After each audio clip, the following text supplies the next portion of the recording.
नमस्कार दोस्तों, मैं राजेश मुजफ्फरपुर सर्रा में यूट्यूब चैनल पे आपका फिर स्वागत है। अगर आप चैनल पे नए हैं तो चैनल को सब्सक्राइब ज़रूर करें और वीडियो को लाइक और कमेंट करें। आप लोगों ने पिछले पार्ट में देखा कि गौतम बुद्ध जी का जन्म हो चुका है और उनके दर्शन के लिए असित मुनि आए हैं। अब आगे चलता हूँ। अब आगे देखिए। मुनि उत्सुकता से बोले, राजन, आपके घर एक दिव्य विभूत ने जन्म लिया है और वह सामान्य बच्चे की तरह देर तक सोते नहीं हैं। वह स्वभाव से हर समय जागृत रहते हैं। आप अंदर जाकर पुत्र को लेकर पधारें। मुनि की बात सुनकर राजा शुद्धोधन की भी उत्सुकता बढ़ी और वह स्वयं अंदर गए। उन्होंने देखा कि शिशु जाग रहा था। उन्होंने पुत्र को दोनों हाथों में लेकर आसित मुनि के सामने ले आए। मुनि ने देखा शिशु 32 महापुरुष लक्षणों तथा 80 अनुव्यंजनों से सुशोभित है। उसका शरीर व उसकी आभा शक्र और ब्रह्मा के शरीर से भी लाख गुना अधिक है। शिशु के शरीर दिव्य आभा लक्षणों को देखकर विद्वान काल देवल ने कहा, राजन, यह कोई साधारण शिशु नहीं है, यह अद्भुत दिव्य पुरुष है। वह अपने आसन से उठे और हाथ जोड़कर शिशु के चरणों में शीश झुकाया, चरण वंदना की और अपनी गोद में उठा लिया। उसकी दिव्यता व लक्षणों को बार बार निहारा। आसित मुनि उस पुरानी भविष्यवाणी के बारे में अच्छी तरह से जानते थे कि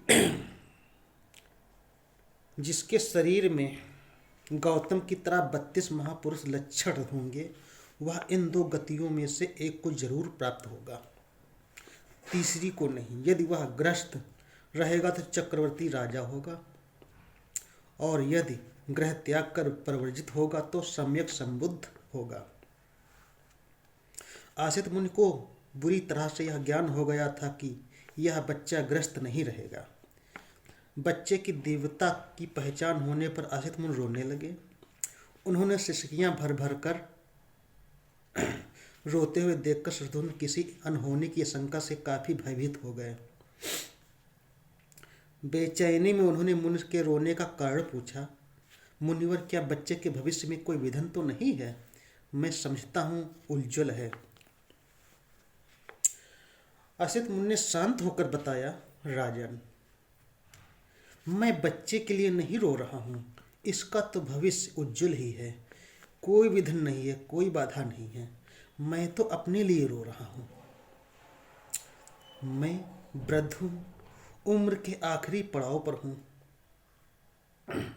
आपका पुत्र बड़ा होकर निश्चित रूप से बुद्ध बनेगा, जे उन ऋषि ने भविष्यवाणी की। सम्यक संबुद्ध होगा। वह लोक कल्याण के लिए धम्म चक्र प्रवर्तित करेगा। जगत में दुखों को दूर कर सुख शांति के जीवन के लिए धम्म की शिक्षाएं देगा। श्रेष्ठ जीवन के लिए जिस सद्धम्म की वह घोषणा करेगा, वह आदमी प्रारंभ में, मध्य में और अंत में कल्याणकारी होगा। वह धम्म परिपूर्ण और पूरी तरह से शुद्ध होगा। राजन, जिस प्रकार गूलर नामक वृक्ष पर कभी भी फूल खिलते हैं, उसी प्रकार अनंत युगों के बाद संसार में बुद्ध जन्म लेते हैं। निश्चय ही यह बच्चा भी बुद्धि लाभ प्राप्त करेगा, सम्यक संबुद्ध होगा, जगत के अनंत प्राणियों को इस दुखमय भवसागर से पार ले जाकर सुखी करेगा। लेकिन राजन, उस समय तक मैं जीवित नहीं रह सकूंगा और बुद्ध को नहीं देख पाऊंगा, इसलिए दुखी होकर रो रहा हूं। मैं अपने जीवन में बुद्ध की वंदना नहीं कर पाऊंगा।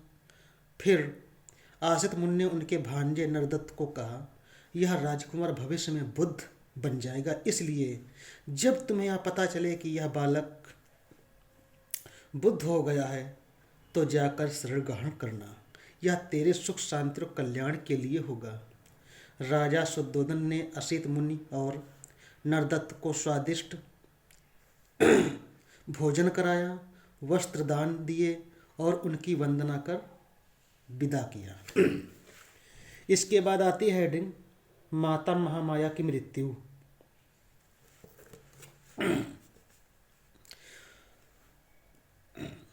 शिशु के 5वें दिन उसके नामकरण संस्कार का आयोजन किया गया। वहां आमंत्रित विद्वानों से विचार विमर्श कर शिशु का नाम सिद्धार्थ रखा गया। उसका गोत्र गौतम था, इसलिए आमजन में वह सिद्धार्थ गौतम नाम से प्रसिद्ध हुआ। पुत्र के जन्म की खुशियां और उसके नामकरण संस्कार का आयोजन अभी समाप्त भी नहीं हुआ कि 7वें दिन देवी महामाया अचानक बीमार पड़ गई और हालत गंभीर हो गई। अपना अंतिम समय पास आया जानकर उन्होंने राजा शुद्धोधन और राजा की दूसरी पत्नी व उनकी छोटी बहन महाप्रजापति को सैया के पास बुलाकर कहा,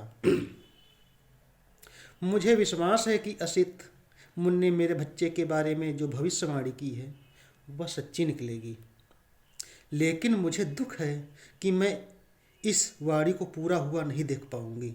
अपनी छोटी बहन महाप्रजापति को धैर्य व सहजता से समझाया, बहन अब मेरा अंतिम समय आ गया है और मैं अपना बच्चा तुम्हें सौंप कर जाती हूँ। सिद्धार्थ को अब तुम्हें ही संभालना हो। मुझे भरोसा है कि उसके लिए तुम उसकी जन्म देने वाली माँ से भी बढ़कर होगी, इसलिए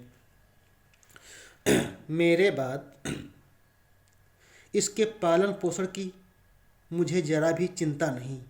अब आप कोई भी दुखी नहीं हो, मेरा अंतिम समय आ गया है। इतना कहते कहते रानी महामाया ने अंतिम सांस ली और शुद्धोधन और महाप्रजापति पर तो मानो दुखों का पहाड़ आ पड़ा। दोनों फूट फूट कर रोने लगे। जिस दिन बड़ी बहन का देहांत हुआ उसके कुछ दिनों पहले महाप्रजापति ने एक शिशु को जन्म दिया था। उसका नाम नंद था।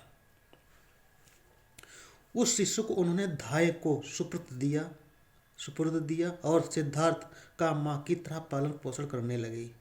सिद्धार्थ ने चाचा चाची की भी कई संतानें थीं। महानाम अनिरुद्ध शुक्लोदन के पुत्र थे तथा आनंद अमितोदन के और देवदत्त उनकी बुआ अमिता का पुत्र था।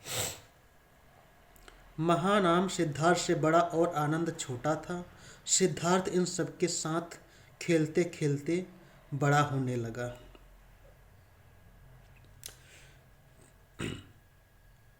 आज के साथ इतना ही। अगले पार्ट में होगा। तब तक के लिए नमस्कार।